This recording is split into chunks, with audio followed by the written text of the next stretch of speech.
All right, Big Bang. Today's Tuesday. It's August 2nd. Welcome to the Dog Walk presented by Barstool Sports. It's myself, Eddie, with Chief, as always. Chief, how are you? I'm doing well. Doing well. Yeah, You're pumped so. that gambling is legal in Massachusetts. Yeah, I mean, adults should be able to do whatever they want. So put it legal in Massachusetts. That's good for us. You know, Dave's king of Massachusetts, and Barstool is probably the number one media outlet in that state.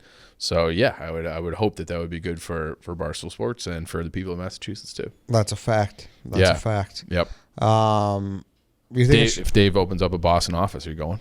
Am I going to Boston? Yeah. I like Boston. Yeah. You know what I don't like about Boston? What's that? It's gonna be so Now you have to say it. Is it trivial that I just don't like the transportation system? The T? Not the T, but like just driving and shit. Oh, none of the roads make any sense. Awful. They're all deer paths. It's awful, yeah. dude. Yeah. And we had that experience in Connecticut too. Connecticut, all those kind of East Coast, they just sort of fuck the grid and fuck surface roads. I feel like if you're going 2 towns over, if you live in Connecticut, this is where both my parents are from, Connecticut, you're getting on the highway. Like, if you want to go from, Guilford to Madison or something like that, you got to get on 95. Yeah. It's insane. But I just remember just windy roads, fucking, 20 miles an hour. forks coming. Doing fucking, that in the winter, them. too. We did it in the summer. In the winter, it feels like you have every little 2-lane road turns down to 1 because the snowbanks get insane. So it's just like you have to be careful and say, hey, you have the right of way, even though you're coming head on at me. If you're going too fast, you're fucked. Yeah, fuck. You just miss every turn and every exit. Sounds like a no for you based on travel. No, I don't know. All right. That sounds like a yes. I'm open to everything. Yeah. I'm open to everything. If we want, the 4 of us were like, let's be snowbirds and go to Arizona. I would consider. Would you come to Colorado? I have a big I know anti-Colorado campaign. But it's based on nothing. No, it's based on other stuff. people saying that they like it. That's all it's based on. Well, it pisses me off. But you haven't been. I know. I have. So you can't just be like, fuck everyone else. I flew in and out of the airport. The airport's full of mysteries. You like that. And I stayed a night, but I didn't do anything. I was so tired after the after rodeo. Wyoming. Yeah. That was your first trip on Bart. It was 2019, right? Yeah. Yeah. It's a long time ago. Yeah. A long time ago. But anyways, Boston is a baseball team, the Red Sox, and you can get tickets there with the Game Time app. The Game Time app is the exclusive ticketing partner of Barstool Sports, and it is the ticketing app that makes it easier than ever to score last-minute deals on tickets to sports, concerts, and shows, and they guarantee the lowest price. They crack the code on how to score deals on last-minute tickets. You can find MLB tickets for under $15, all in on Game Time. Yankees tickets as low as 14, Red Sox 14, Mets 13, Braves 14, Cubs 12. You name your team, Game Time has a hookup on deals for you to get out to the ballpark.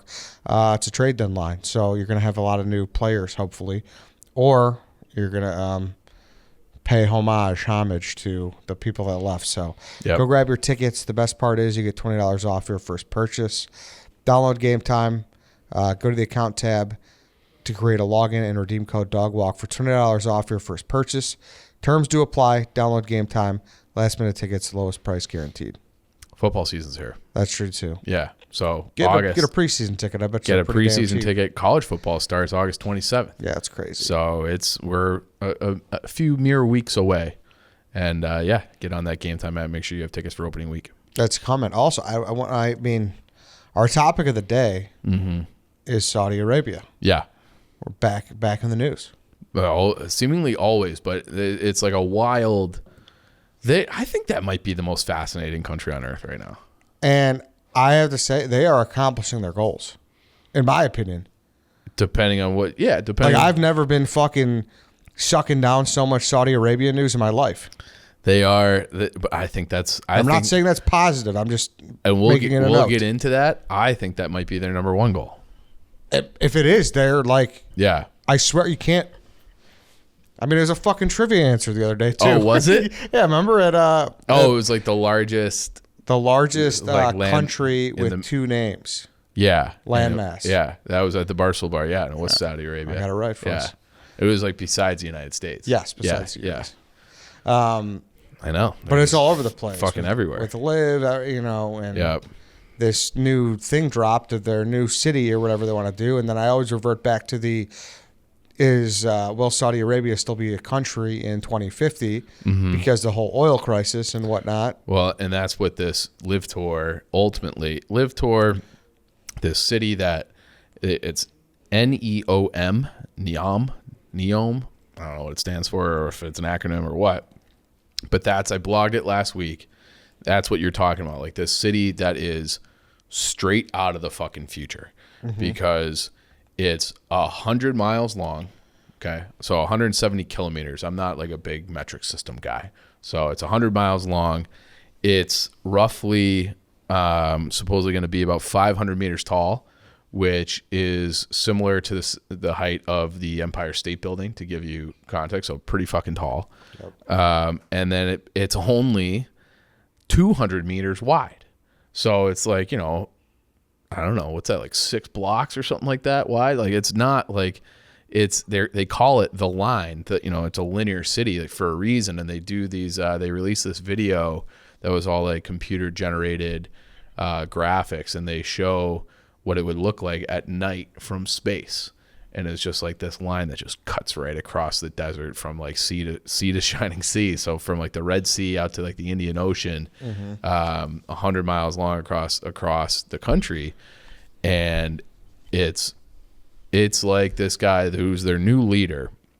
He's the crown prince of Saudi Arabia because his father had some health concerns. So he really kind of assumed that, you know, like he's the crown prince. So he's the heir and he'll be like the next guy. And his name is Mohammed bin Salman. People call him MBS for short. And he's been he had this. So we talked about like will the Saudi Arabia even exist in 2050? And there's 2040 actually. 2040. So if people want to go back and listen, I just found the episode. It's from June 2nd, dog walk, and it's a part 1. Last year or two this parts year? of last year. Okay. So there's 2 parts: June 2nd, June 3rd. Will Saudi Arabia might disappear by 2040. So yeah, so that was based off of an article I think that we found, and there's speculation about that because the world's changing. The world's changing all the time, and Saudi Arabia has become, you know, really their entire power, wealth, everything in the world has been derived just because of the oil that's been underneath their feet and their ability to extract and sell and exploit it all over the world. It makes them, like, they have ungodly amounts of money. Like, people estimate like the family's worth. And when you look at like the richest people in the world's list, it's like Elon Musk, it's this, it's that. But it's like the Saudi royal family, okay? It's hard to say exactly how much money they have because they're a government, okay? Be like, who's the richest person in the world? Well, is it Joe Biden? You know, like if it was his money. Right. Like, you know. And that's kind of how it is with Saudi Arabia. Yeah. It's like their money. So they're able to, you can make a claim with like perfect utility that they are the richest people in the world, and their net worth is into the trillions. And there's also like a little conspiracy theory that, so they were kind of basically given power. So they were like, there used to be all these warring tribes all over the peninsula. And I think we talked about this in that episode last year, where like they were a British colony effectively. And they were trying to decide who would be the ruler, this and that. And the Brits just came in, were like, Kingdom of the Sauds were like a people. So it was like, you guys are going to win this war. Like, we'll arm you, we'll fund you. And then in turn, like, you're going to be, you're for us. Mm-hmm. And this goes back to a time where the monarchy still had more power. This is like right before end of the 19th century, and leading up before World War I. And there's speculation that for every like barrel sold, like the British royal family, like the Windsor family specifically, not the government, the family, get like a little taste off of that. Wow, that's a conspiracy theory out there that the British royal family is still cashing checks from when they carved up that Arabian Peninsula and gave it to Tinfoil Tuesday coming back. Yeah. So that's something. But this Mohammed bin Salman, who's like I said, been in power. So we talked about, will they be a country in 2040?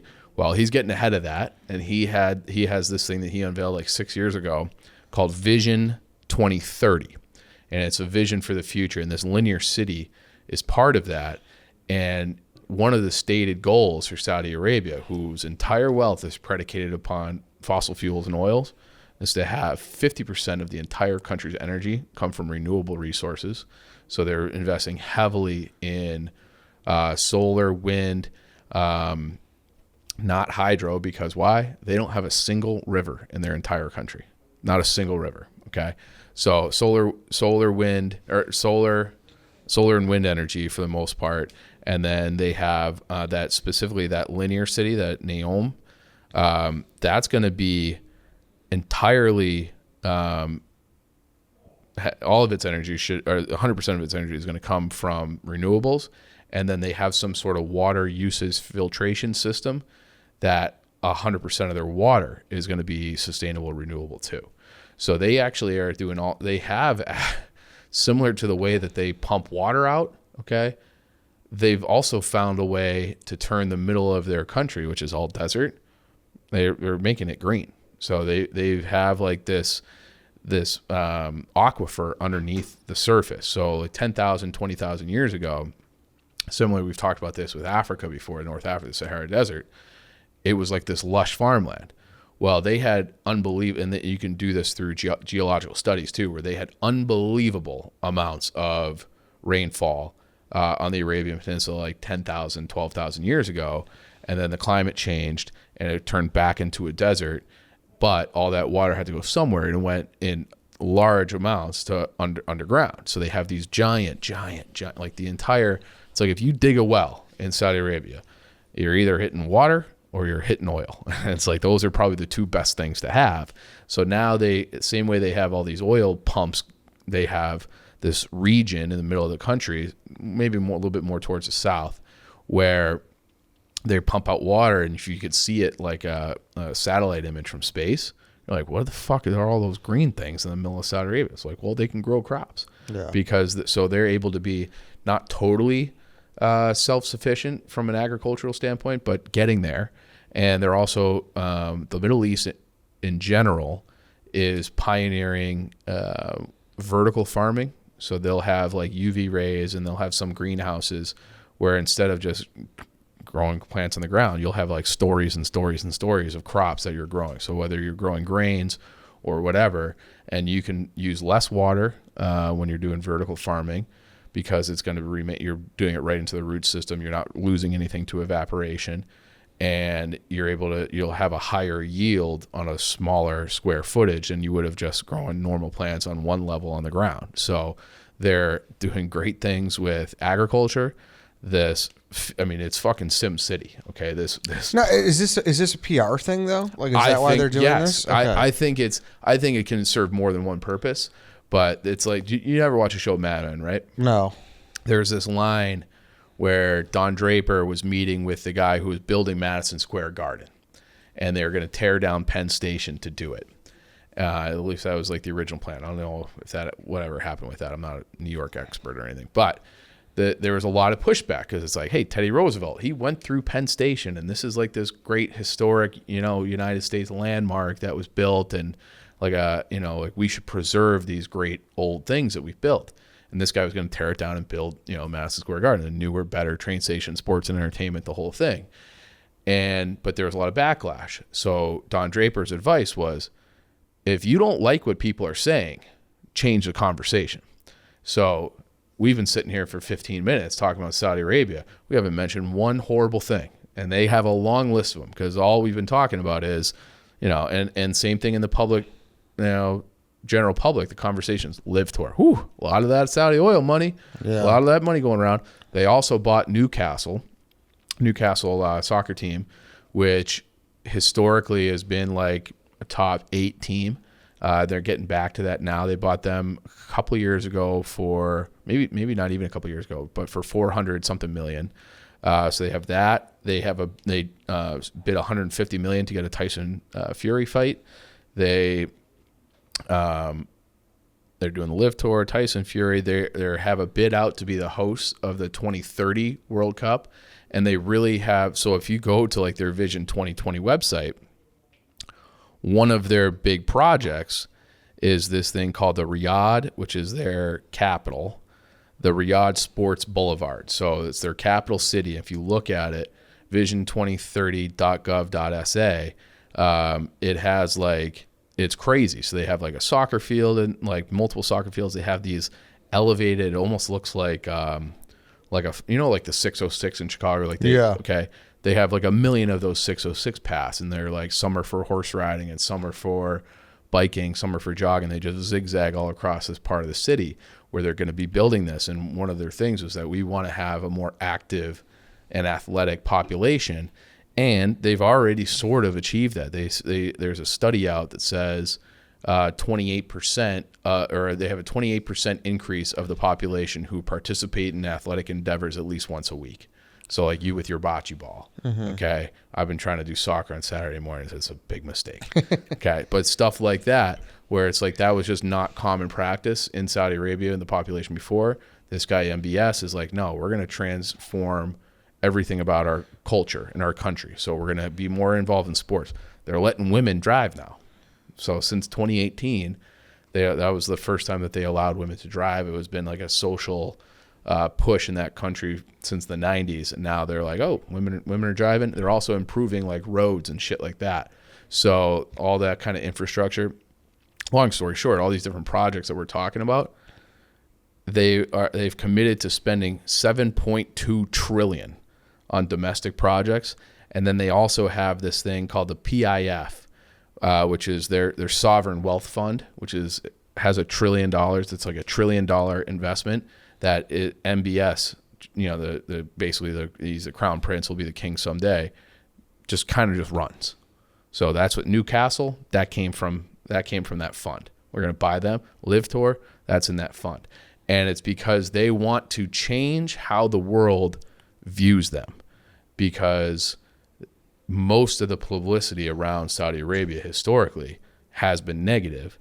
And I would say that there's still like ungodly amounts of terrible things that they're doing that kind of get lost in the shuffle with all the things that these other projects. So the linear city looks fucking sweet. And like that linear city, so as tall as the Empire State Building, 100 miles long, not, very skinny.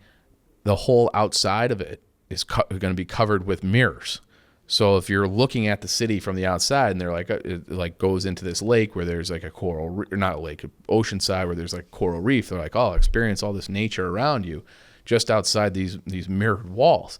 It's like this place is like fucking unbelievable, and it's going to house supposedly 9 million people. I wonder if it's going to end up being like what happened with those Chinese cities. You know about those, the ghost cities, where they would.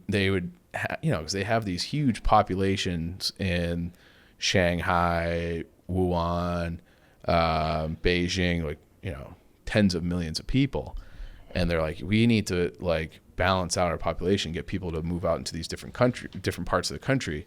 So they built like it almost looks like Epcot, okay? Where they built a fake Paris. They built a fake London. They build like all these different sorts of cities in China. And then like kind of like the Field of Dreams, if you build it, they will come. Mm-hmm. People never came.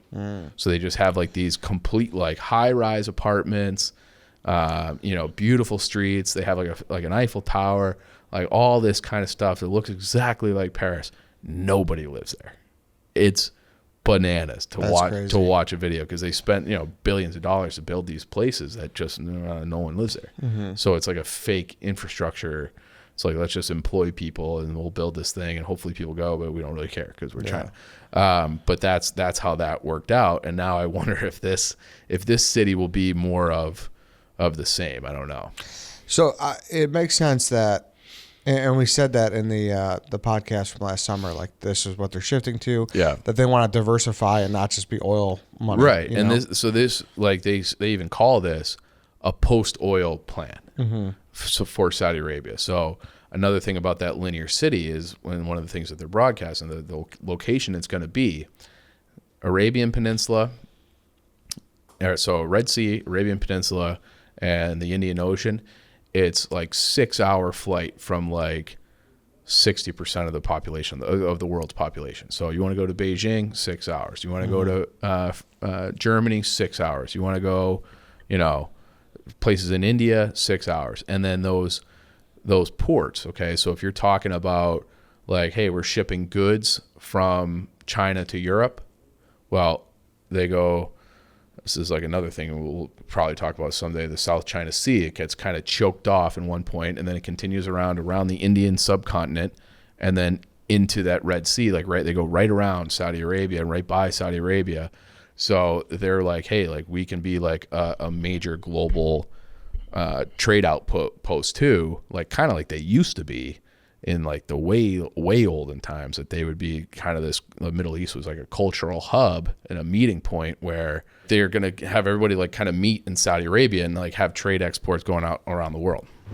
Hey, real quick here, let's take another break because I want to talk about Upstart. Upstart is a powered personal loan that can help you pay down high-interest debt all online with simple and easy-to-understand payment terms. Upstart has helped over 1.8 million customers on their path to financial freedom. Whether it's paying off credit cards, consolidating high-interest debt, or funding personal expenses, Upstart can help you get one fixed monthly payment with a clear payoff date. Upstart knows you're more than just your credit score, so rather than just looking at your credit score alone, Upstart's model considers other factors like your income, employment, and other information provided in your loan application to find you a smarter rate for your loan. You can check your rate in minutes for loans between $1,000 to $50,000 without impacting your credit score. And you can even receive the funds as fast as one business day after accepting your loan. So don't wait. Check your rate today at upstart.com/Eddie. That's upstart.com/Eddie, EDDIE, to check your rate today. Don't forget to use our URL because it'll let them know that we sent you. And one more time, loan amounts will be determined based on your credit, income, and certain other information provided in your loan application. Go to upstart.com/Eddie and start being smarter about your debt today. All right, let's get back into the episode. Now, Is there a reason for now? Is it just PR when it comes to the renewable energy and the LIV, and obviously like having Tyson Fury fight there? Like, is that why or is that like more entertainment they're viewing that? Or I think it is. They're trying to whitewash their reputation a little bit because so it's like they want Fury to go there and be like, hey, it was actually a good experience. It doesn't even he doesn't even need to be an ambassador for it, but it's just like, it's like positive branding, right? Like, if a company were to, advertise with the Bears, right? And it's like, hey, Miller Lite's with us. Like, you drink Miller Lite, you have the Bears. It's not like you have, Justin Fields up there being like, Miller Lite's the best. Like, you don't need that, but just like that, they're synonymous and they're attached to these other projects that are viewed in a positive light, as opposed to everything else that they're attached to, which is insanely negative. Like, I don't know, the fact that there is a war raging on in Yemen, which is their bordering country. That was always like a weird thing too. Like, Yemen and Oman are at the bottom of that Arabian Peninsula, the southern end. And if you used to, I don't know if this is still the case, but you used to be able to look at a map and they would just be like, like no one really knows where the border is between Saudi Arabia and Yemen. Oh, really? It's because it was just like, who cares? Mm-hmm. It's somewhere out there. It's the middle of the desert. There's no resources there. There's no people there. Like, we have a border. It's somewhere over there. Everybody kind of lived around the coast and these other areas. And so anyways, so they started this war. I think it started like, it was a civil war in Yemen in like 2015 with the Houthi people. And I don't know who's right, who's wrong or whatever, but there's a civil war going on that Saudi Arabia decided to get involved in. There are reports that they are basically targeting hospitals, schools, civilians. Tens of thousands of civilians have died at the hands of Saudi fighter pilots and drones and things like that. Plus they're funding one side of this war against the civil war. So they're directly involved in a war that is targeting civilians. Not great. Not good. Not great. Obviously, sorry, more on this or no? I just know the Khashoggi thing. That was next on the list. Yep. Yeah. And so basically, like, Jamal Khashoggi was a journalist who they abducted. And we've done an episode on him before. Yep. Abducted in Turkey and murdered him. And no one really, they kind of just brushed that under the rug. Let's look at the LIV tour. Okay, as opposed to let's talk about Jamal Khashoggi. They've had a lot of legal and some political reforms in Saudi Arabia where it's things are more out in the open. Okay, but the flip side of that, and related or unrelated, executions in Saudi Arabia are way up. Okay, they had a blockade against Qatar So Qatar's hosting the World Cup in, I don't know, 4 months from now, something like that, 3 months from now. And they basically were like, we're accusing Qatar of funding terrorism, which is fucking rich coming from Saudi Arabia, but they're accusing them of funding terrorism and had a blockade. So Qatar is like this little country on that peninsula as well. It's basically like 1 or 2 cities, and they are just like, hey, like we're no trade routes, and you're not able to get goods in. So like that was a thing. The craziest thing, or one of them, well, there's 2 more things. Okay, this is like maybe 2 or 3 years ago. Lebanon, so a completely sovereign country over by Israel. Lebanon's prime minister goes on a visit to Saudi Arabia. He gets detained.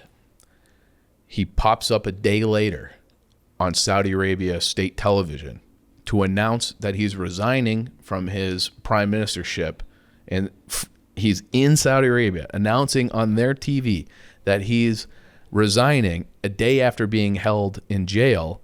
And he's just like, yeah, I'm out. So basically they're saying like Saudi Arabia, for whatever reason, forced that guy to resign as prime minister.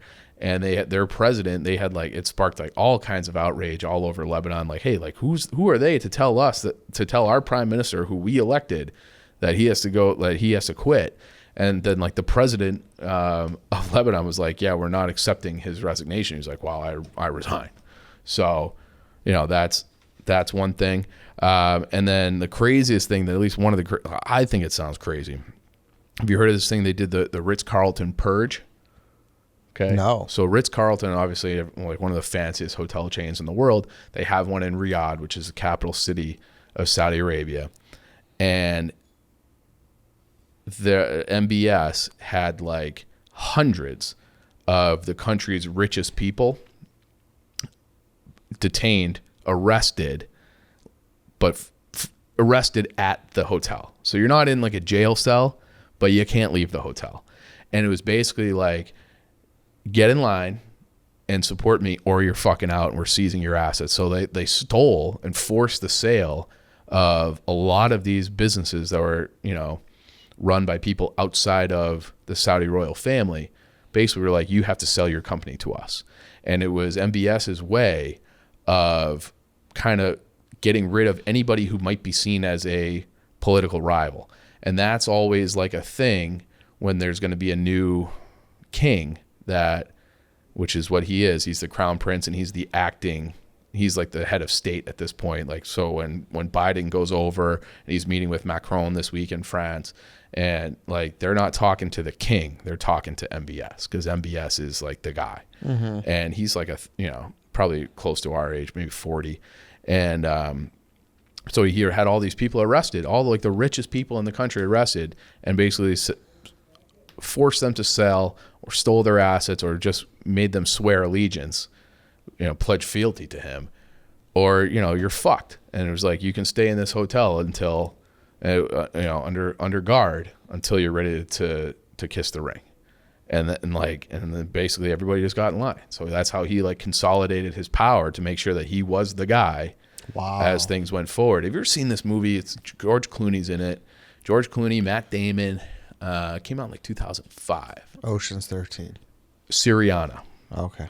And so Clooney, it's based on like a real character. I think his character is based on a real person anyways. And it's all about transition of power in these Arab states. And they have like that movie. It's a fascinating movie, but it was all about how like the CIA is and then business interests. Like there's like a fake ExxonMobil type company. Then Clooney's a CIA agent. Matt Damon is like a futures trader who gets in close as like a consultant with a family. And then at the end, there's like the good king and the bad king, like two brothers like competing to take over. And the CIA has the good king killed.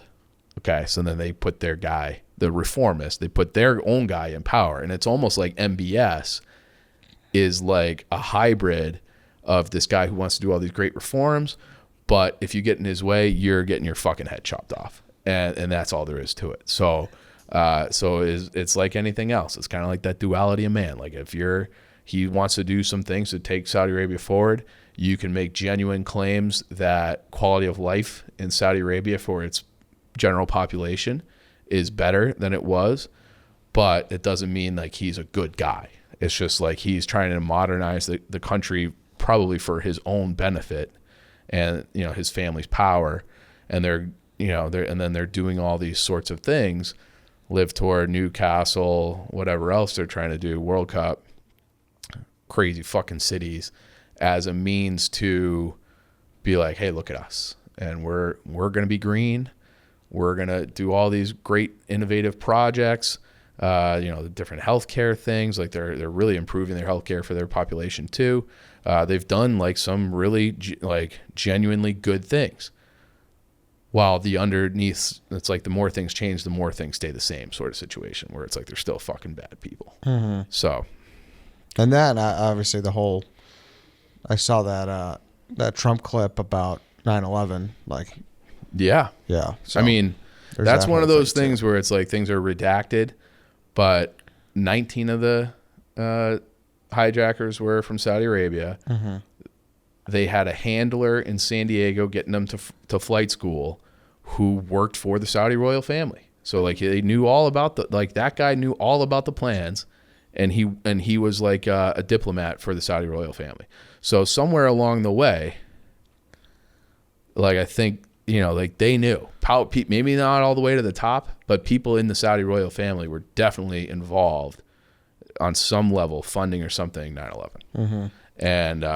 And there's plenty of evidence to point to that too. So it's like this crazy thing where it's just like, this is why I never understand fully, I should say. I understand why people want to get away from fossil fuels, but like, why are we shutting down like pipelines here when we're going to be using the same amount? So if we have a pipeline, that is just going to reduce the amount of shipping that costs energy and emits greenhouse gases, and reduces the amount that we're dependent on other, like, Biden's going over there being like, please release more oil, produce more oil. And they're just like, nah, fuck you. And because they if they have this plan to get off of oil as their main thing, they want high prices. They love high prices. Like they did not like it when we were pumping out oil because we just put more supply and demand. We put more oil into the system. Well, that's kind of what started this, right? That's why they kind of wanted to pivot, because right. Yeah, we're going into like this post-fossil fuel era and probably in our lifetime, and that will negatively impact the Saudis, who have all of their wealth is based on oil, but they like it if they're the main producer. Like we were producing so much oil through fracking and other, as that technology improved, that we were exporting oil. Now we're in a position where we can't get enough. We need Saudi Arabia to produce. We're going down to Venezuela, trying to get them back online. We're tapping into our own strategic reserves, trying to get, and it's like, another 20 million barrels, but that lasts like 2 days. That's like 2 days of gas. That was the weirdest thing ever, man. I just remember being at a time where it's like, we could actually do it ourselves now. It's like, that's why it's so cheap. Like, it's got way back down. Because what was it, like 2008? It was around then? Yeah. I remember that because my dad bought a Honda Accord, and it was, because it was gas efficient. But yeah, then it went down. It's like, because we could do it now. And then it's like, no, we just stopped. Yeah. We just stopped making it. Yeah. Yeah. So it's like it's like another thing. Like nothing seems to make sense to me. So, it's a wild atmosphere. And it's like, it's tough too, man. Like those guys, like that's a tough spot for those golfers, man. Yeah, but I think it's hard to be like, well, I would do this. Yeah, but you can't. Like, that's why, it's funny because I was because you like literally pinned the fucking pointed the pointer at me and said, would you move to Boston? And I wanted to be like, would you join the LIV Tour? But it's like, you can't, like, it's not that's apples. A loaded question. It man. is. It's a loaded question. My thing, like, I don't necessarily, because those guys already make a ton of money. But the like, way it is. but like, they can make a ton more. Yeah. And I guess if you're a Phil Mickelson and your winning days and your big purse days are behind you, and you've had some financial issues historically. See, I think it's worse for him though. Like, why? I mean, besides his financial issues is the kicker, because he's so accomplished and he made so much money. Yeah, but like if you're, did Justin Thomas join it or no? No, he's like he's a holdout. One of the biggest that has not done it. Okay, so but if you're one of these like kind of bigger, Bryson took it, right? Bryson took it. Okay. Brooks took it. Brooks took it. So if you're one of those guys, and you got 10 years ahead of you where you can be getting a bag every weekend playing golf, as opposed to going to the LIV Tour and getting in bed with people that you don't necessarily want to be in bed with, that to me is like, hey, like I have opportunities here. Yeah. If you're Phil and you're 50 something now and you're never going to win again, and like, yeah, it depends all how dire his financial situation is, in my opinion. Well, I don't think so, because he just doesn't have he doesn't have opportunities to make money the way he used to, because but at the same time, his prime is over. Yeah, but at the same time, like he's made so much, like he's got to be up there within like career earnings. Yes, he's got to be up there. Yeah, like, I guess it's just like totally. I know he's made a lot, but if it's like you have no opportunities to make more going forward, yeah, he's going to do the senior tour, like. Yeah, no, I see your point, and like I said, we all know his financial situation is pretty broadcasted. So like, he had some insider trading things. He had some gambling issues. Yeah, like so he had a lot of it makes sense why he would do it. But like you say that about like Dustin Johnson, he's like, what if I just don't want to play anymore? And like Brooks has been pretty open about being like, I think golf's kind of boring. Like, I think it should be 12 holes and shit like that. You know, if you don't care about legacy and you just want to get in and out. Yeah. Not saying I would do it, but I'm just saying like that's their perspective. How would you feel if it was the NBA? And the LIV Tour came out and said, hey, or it's going to be the LIV basketball, the LIV BA. And they're going to be like, hey, we're going to take the top, 50 players, and we're going to create the best 3-on-3 league in the world. It's going to be just like LeBron. Everybody's going, and it's like, wow, fuck. Like that, I think the fact that it's golf and people don't like have loyalty to a particular guy makes it easier to lose them. But if it's like we're losing like the best players out of the best league, like I think that kind of changes like how people would look at it. I know if like there was a mass exodus of NHL play, like let's say like the KHL started becoming like that went on for like a few Russian guys, like Kovalchuk left for like big money, $15 million a year, like 10 years ago, something like that. If that were widespread and like Sidney Crosby in his prime or Nate McKinnon and Cale Makar, they're like, we're going to go play for CSK Moscow because they're going to pay us, $50 million a year. I'd be like, fuck that. Like Putin is like the worst. Like you're going to, like that would really change the way you look at those guys. And I feel like the golf guys, because it's golf and it's an individual sport and it's a little different. It's, and like the PGA, get off your high horse too. You already have an event in fucking Saudi Arabia. So it's not like you really care about the Saudi, like when the Saudi money's flowing into your bank account, you're fine. But now that it's stealing your players, you want to point the finger about how evil they are. So it is interesting to me too, because like all these leagues pop up, right? The fucking Alliance football and the XFL and the XFL and now the USFL. It's like, man, if someone really just did it right, and football's probably impossible because there's there's so many guys in a roster and whatnot. Yeah. But like, could you imagine? Like, I always say like the USFL or whoever. And USFL got close in the 80s. Yeah, sure. I'm saying new. Maybe it did well. I don't really know, but like they should just offer Andrew Luck a 3-year or a 2-year $100 million deal. Like give him like whatever he wants. Like, but picture if guys were legitimately getting poached. Lamar Jackson, you're unhappy with the fucking Ravens deal. How about this new? Like, picture it. Like that would be crazy. Okay, it has actually happened 2 other times. I don't know why I said the USFL, because like that they had Bo Jackson. They had Doug Flutie. They had, like they were getting, and they were just doing it big times. And they're getting them coming out of college. Well, the NHL merged with the WHA, because they were stealing players. Like Bobby Hull went to play for the Winnipeg Jets. Like there are like a lot of examples like that. and the ABA merged with the NBA because of the same thing.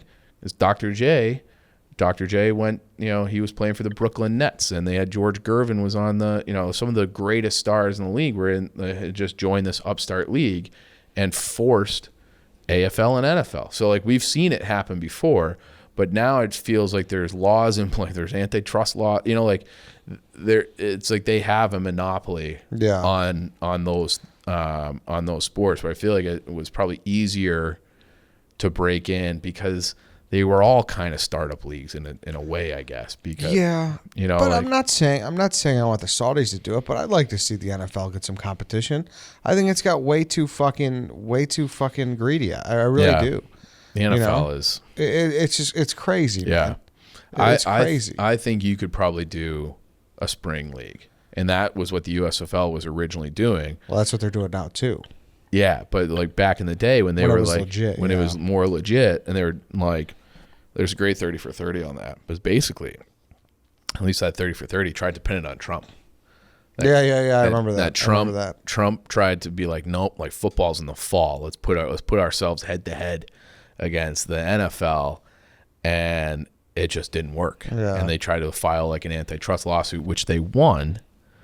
But then the judge was like, you win, here's $1. And then the USFL was like, well, we have to fold. We're bankrupt. Mm-hmm. And that's kind of how it ended. So, yeah. I don't know. The best comparison I can think of as well is, I brought this up on a show previously, is it's like, I know you're not a wrestling guy, but it's like when Turner started WCW and they were poaching all of WWF stars. Yeah, you've told me about that. That was a big before. deal. Yeah. I don't know. It's a very complex topic. It's a fascinating place because it's like one of the, and it's also the hub for probably the second biggest religion in the world, because like Mecca is inside those borders. So they always have like the tour, like people, it is baked into your religion that if you're a real Muslim, you have to take a pilgrimage to Mecca. So people come in, they get Muslims from all over the world every single year to go to Mecca. And so they have like a level of inherent tourism baked into their economy that's never going away. Yeah. So they have they have some things going for them, but then they have like this underbelly that if you're just like, holy shit, like I don't know if I want to deal with these people. It's tough. Yeah, very. I don't know. It's interesting though. It really is one of the most interesting. It's fascinating. Things going. Yeah, fascinating. And if you're looking for like trigger points around the world, like who they always used to say like, oh, this 21st century is going to be the Chinese century, like America's in decline, which feels like America is in decline. But now it's like China's in decline.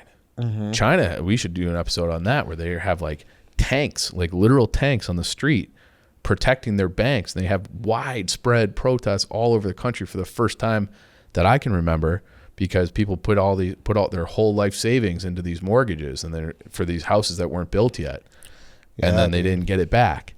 And the houses, they were like, hey, we don't have enough money to finish the houses and we're just going to keep your money. And there were these government-funded businesses that were giving out these mortgages. We're like, what the fuck? And then there was like a run on the banks. People want to get their savings out. They couldn't get their savings out. There's no money. They got this COVID zero policy. There's like, it feels like there's not one place in the world that's like, things are going well. like it's just, the entire world is just like, no one has anything good going for them. It's tough. Yeah. Tough. All right, then. That's the update on the new city. I get kind of an update episode in a way. Yeah. But Vision 2030. Yep. Thanks, Chief. Thanks everybody for listening. That's it for today. We'll see you guys tomorrow. Oh, watch the Hunter Moore documentary. The most hated man on the internet. Scumbag. Yes, yeah. Exactly. It's a 3-parter, so hopefully you can bang it out by tonight, because that's what we're going to be talking about tomorrow. Thank you. All right, we'll see you tomorrow.